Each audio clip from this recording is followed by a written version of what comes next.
इसी संकल्प के साथ शुरू करते हैं समग्र शिक्षा उत्तर प्रदेश और यूनिसेफ लखनऊ की तरफ से प्रस्तुत ये रेडियो कार्यक्रम जन पहल। शिक्षा प्रगति की ऐसी सीढ़ी रोशन होती जिससे हर पीढ़ी।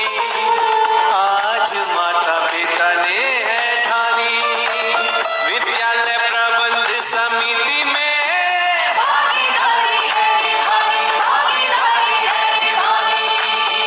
जन पहल के सभी श्रोताओं को विद्या का नमस्कार और काकी तुम्हें प्रणाम। जुग जुग जियो विद्या बेटी, जुग जुग जियो। और भाई सुनने वालों को भी मेरा आशीर्वाद। और चंदू तुम्हें भी मेरा नमस्कार। नमस्कार विद्या बहन, वो मैं बस अपनी बारी का इंतजार कर रहा था। अच्छा, तो ऐसा है कि हमारे देश में शिक्षा के अधिकार अधिनियम द्वारा हर बालक बालिका को समान रूप से शिक्षा देने की बात कही गई है। ठीक इसी भावना को समझते हुए स्कूल में किसी प्रकार का भेदभाव किसी बच्चे से नहीं किया जाना चाहिए। हाँ विद्या बेटी, हर बच्चे को पढ़ने का अधिकार और अवसर समान रूप से मिलने चाहिए। स्कूल में सब बच्चे एक ही परिवार के माने जाने चाहिए। हाँ काकी, भाईचारे और सद्भाव का पौधा तो बच्चों के मन में स्कूल से ही खिलना चाहिए। भाई वाह, इंसान और इंसान के बीच में तो भेदभाव कहीं पर नहीं होना चाहिए। और हमारे इस प्रोग्राम में तो इस बात का बहुत ही ध्यान रखा गया है। हमारे प्रोग्राम में काकी? हाँ, अब देखो तो हमने बिना किसी भेदभाव के इस चंदू को अपने साथ शामिल कर रखा है। मैं भी यही सोच रहा था काकी कि अब तक तुम्हारी तरफ से खिंचाई का कोई रॉकेट क्यों नहीं गिरा मुझ पर। अरे कोई बात नहीं, अभी तो प्रोग्राम की शुरुआत ही है।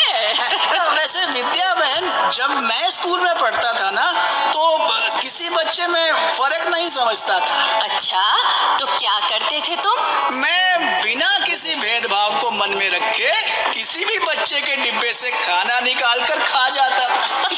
हाँ भाई हाँ, कभी चोर ने भी चोरी करते हुए भेदभाव किया है।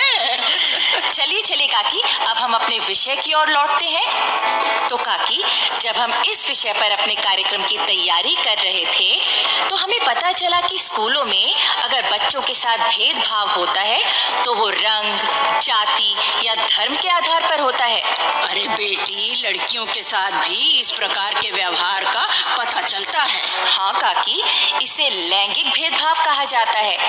इसी तरह विकलांग बच्चे भी कई बार उपेक्षा और उपहास का शिकार हो जाते हैं। और कई बार तो काकी, बच्चों के माता पिता की आर्थिक स्थिति के आधार पर भी भेदभाव किया जाता है।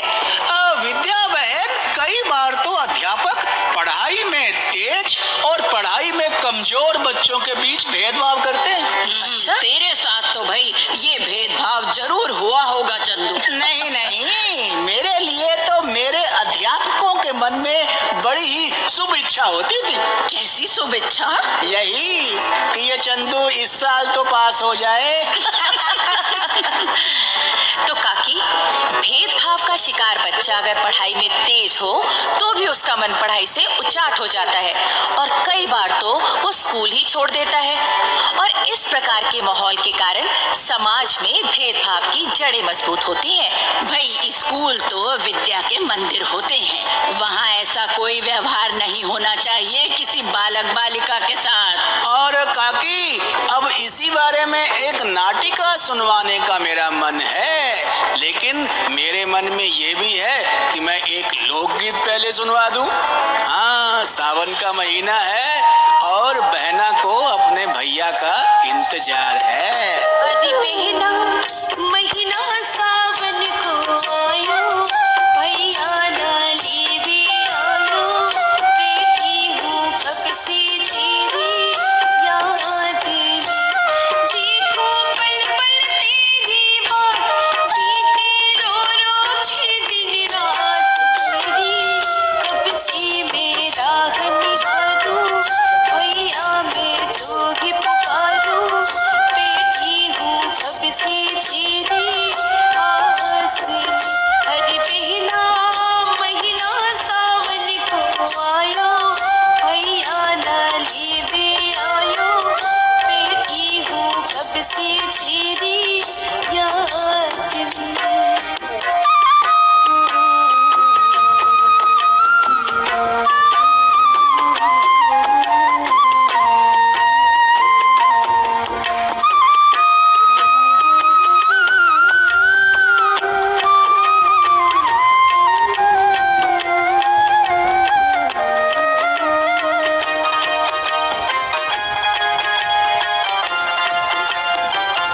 अरे बहना भीगी है मेरी नैना, मेरे भैया से कहना, रोती है बहना तेरी याद में। देखो पल पल तेरी बात, बीते रो रो के दिन रात तेरी, कब से मेरा निहारूं, भैया मैं तो ही पुकारूं, बैठी हूँ कब से तेरी आस में। अरे बहना महीना सावन को आयो, भैया ना लेवे आयो, बैठी हूँ कब से तेरी याद में।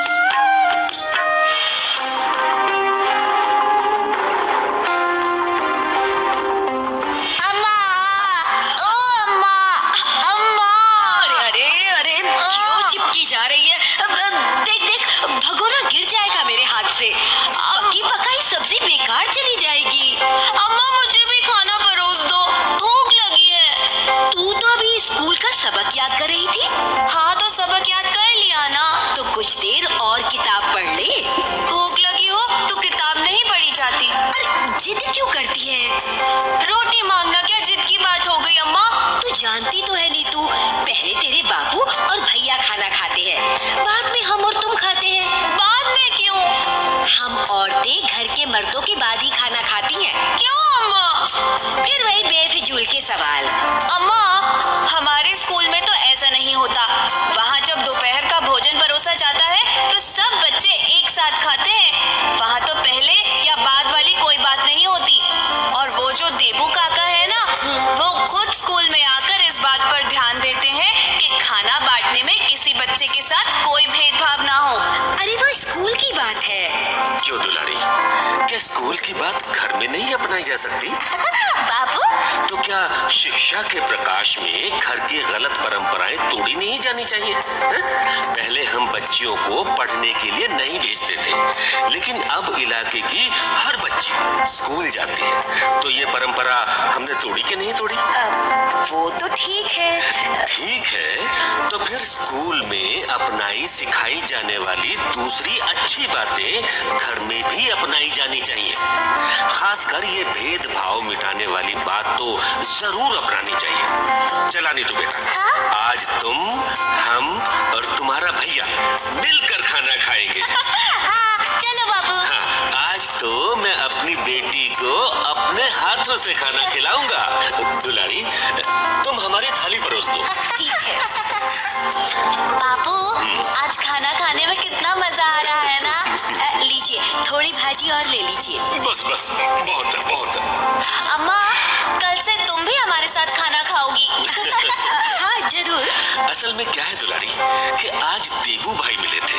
वो हमारे स्कूल वाले देबू काका? हाँ बेटी, वो तुम्हारे स्कूल की एसएमसी के मेंबर है ना, तो वो बताने लगे कि अब स्कूल में किसी के साथ किसी प्रकार का भेदभाव नहीं किया जाता, खासकर लड़कियों और विकलांग बच्चों के साथ। और उन्होंने एक बात और भी कही।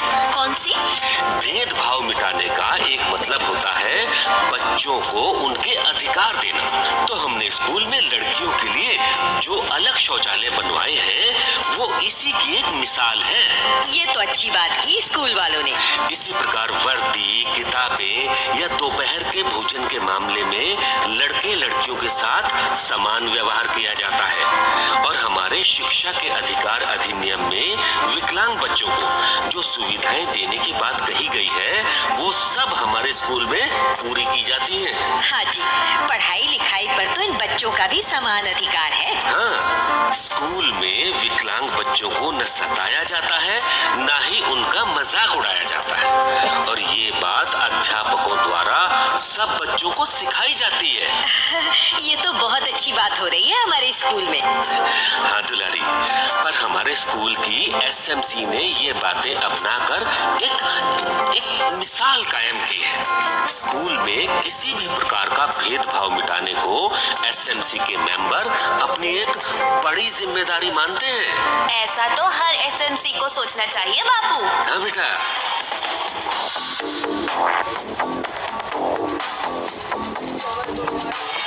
भाई वाह, ये नाटिका तो एसएमसी के मेंबरों, स्कूल के अध्यापकों और बच्चों के माता पिता सबको सीख देने वाली थी। और अब अच्छी सीख लेने वाला एक काम हम और करते हैं और सुनते हैं ये प्रेरक संदेश। मैं दीपक कुमार मिश्र, प्राथमिक विद्यालय महिंगवा 1, बक्सिका तालाब, जनपद लखनऊ में प्रधानाध्यापक के पद पर कार्यरत हूँ। मेरे विद्यालय में 2 सहायक अध्यापक एवं 2 शिक्षा मित्र कार्यरत हैं। मेरे विद्यालय में आज 92 बच्चे नामांकित हैं, जिसमें लगभग 75 से 85% बच्चे उपस्थित होते हैं। मेरे विद्यालय में सौर ऊर्जा से संचालित 3 पंखे, वाटर पंप एवं स्वच्छ पानी पीने हेतु आरओ लगा है। बच्चों को नियमित मध्याह्न भोजन वितरित किया जाता है। तो विद्या बहन, जैसा कि हमारे हर प्रोग्राम में एक खास बात होती है, क्या? वो ये बात है कि हम उन बातों का जिक्र करते हैं जो अच्छी बातें बच्चे स्कूल में सीखते हैं और फिर घर आकर अपने परिवार वालों को भी सिखाते हैं। हाँ चंदू, यही तो होता है पढ़ाई का दोहरा फायदा। तो अब मैं एक ऐसी ही बात सुनाने जा रहा हूँ। तो भाई, आज की नाटिका में जैसा हमने सुना कि स्कूल में सब बच्चों के साथ समान बर्ताव किया जाता है, पढ़ाई लिखाई में, खेल कूद में, दोपहर के भोजन को परोसने में। तो ऐसा ही समान बर्ताव हर घर में भी अपनाया जाना चाहिए और इसके लिए बच्चों को अपने माता पिता को बताना चाहिए, समझाना चाहिए। क्यों काकी? भाई, बहुत देर बाद तूने एक काम की बात कही है चंदू। अच्छा, कितने साल बाद? अरे चुप रह, बात पूरी करने दे। वैसे एक बात बता दूं तुझे, बात तूने बहुत अच्छी की है। भाई, बच्चे जब घर जाकर ऐसी बातें बताएंगे तो माता पिता जरूर अपनाएंगे उन्हें। भाई, आखिर अपने जिगर के टुकड़े की बात कौन मना करता है? हाँ काकी, ठीक कहा तुमने। काकी, और इस तरह घर घर में फैलेगा शिक्षा का प्रकाश, भेदभाव से मुक्त होगा हमारा समाज। भाइयों बहनों, अगर आप अपनी बात हम तक पहुंचाना चाहते हैं या विद्यालय प्रबंध समिति के बारे में कोई जानकारी चाहते हैं या कार्यक्रम के बारे में कोई सुझाव देना चाहते हैं तो इस पते पर लिखें। हमारा पता है समग्र शिक्षा उत्तर प्रदेश, सर्व शिक्षा अभियान ऑफिस, विद्या भवन, प्रथम तल, फर्स्ट फ्लोर, निशांतगंज, लखनऊ 226007। तो अब जन पहल के अगले कार्यक्रम तक विद्या और अपनी काकी और अपने चंदू को आज्ञा दीजिए। जय हिंद। शिक्षा प्रगति की ऐसी सीढ़ी रोशन होती जिससे